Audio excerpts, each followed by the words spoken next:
Radical. Well, it's an exciting day for Xbox gamers because you know what you get today? You get the option to purchase one of two brand new consoles. Well, heck, if you're a true Xbox gamer, why not just get both of them? I know some of you have over $1,000 burning a hole in your pocket to get mild refresh updates from the Series X. So why don't you get the white discless Xbox Series X for $449.99 or the 2TB special edition Xbox Series X for $599.99. It has some green and white speckles on it. I call it the dandruff edition. So you could get that for $600, or you can actually pay $100 more and get a PlayStation 5 Pro, but then you'd have to pay extra on that to get disk drive. So yeah, you got a lot of options, gamers. You got a lot of kind of crappy options right now from a price perspective, I'll say. There's no good value options here. But if you want to, maybe you don't have a Series X and you're thinking about it, here's what you need to know about these new consoles. One, the white one doesn't have a disk drive, and it's white. It's robot white. It's basically the same white as the 1S when it came out. So it's white. Doesn't look bad. I mean, I've seen it. It's just not really that exciting. It's white, That's all. It's white. But also, you could get the Series X, which is, like I said, it's just a Series X with a Galaxy Black kind of theme, whoop-de-doo, for $600. But if you get these, you need to know that there is a benefit. That benefit actually comes to your power bill because there is some less power that is taken away from these particular Xboxes. If you care about that sort of thing, let me tell you about this. Now, they simplified the motherboard and the actual, I'm not even going to get into tech specs of the motherboards because, hell, I don't know much about motherboards, okay? I could tell you all about MILFs, but I can't tell you much about motherboards, okay? I mean, I'm a motherfucker. I could tell you about mothers, but not really motherboards. Now, the original Xbox Series X runs at 61 watts idle at the dashboard.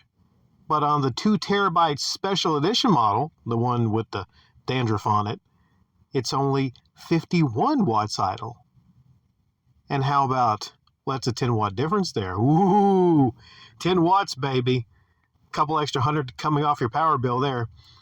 On the digital one, though, weirdly, it's only 38 watts. So that's actually a big drop on the digital. So a lot of people making a argument for the digital one, getting that one.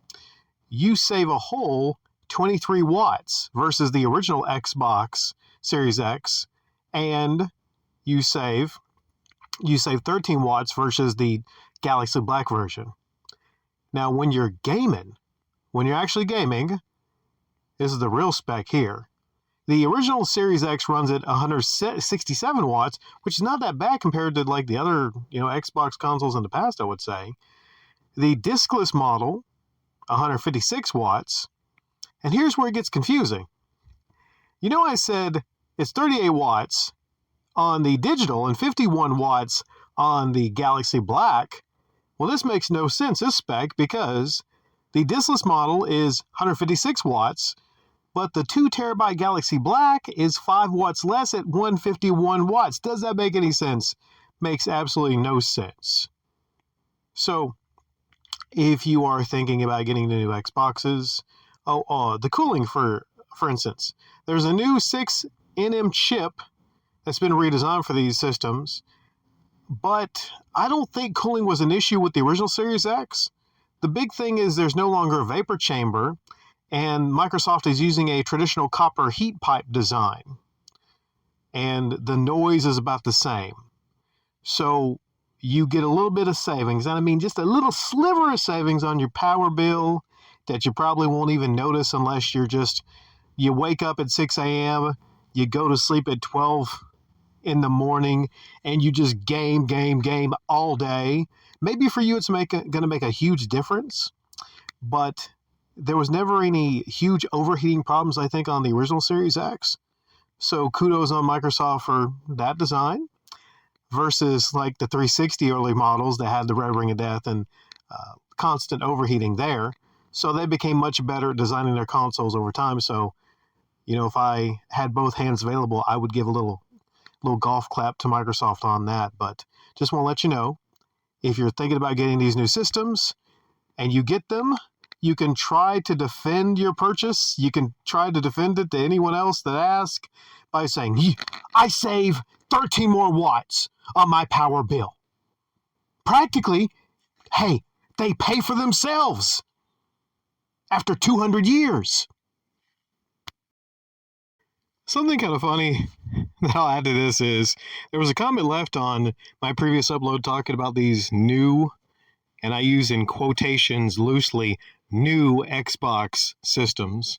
Someone tried to correct me by saying they were new systems, new upgraded systems, kind of like the PlayStation 5 Pro. And I checked the link out for the new systems, and I scrolled down because they told me in the actual official website, it went over all the upgrades, and all it did was it showed the actual tech specs for the original Series X. So I found that to be kind of funny. But hey, to that person out there, hey, if you feel like it's a new system, if you put the money down, if you're fooled into thinking that these are going to perform better and your games are going to look better, then by all means. I don't want to piss on your parade, man. I don't want to piss on your Xbox party. So I'm not going to correct that person. They're probably going to get one of these systems and they'll sit down playing it going, Halo Infinite looks so much better. Yeah! So I'm not going to take away that person's happiness.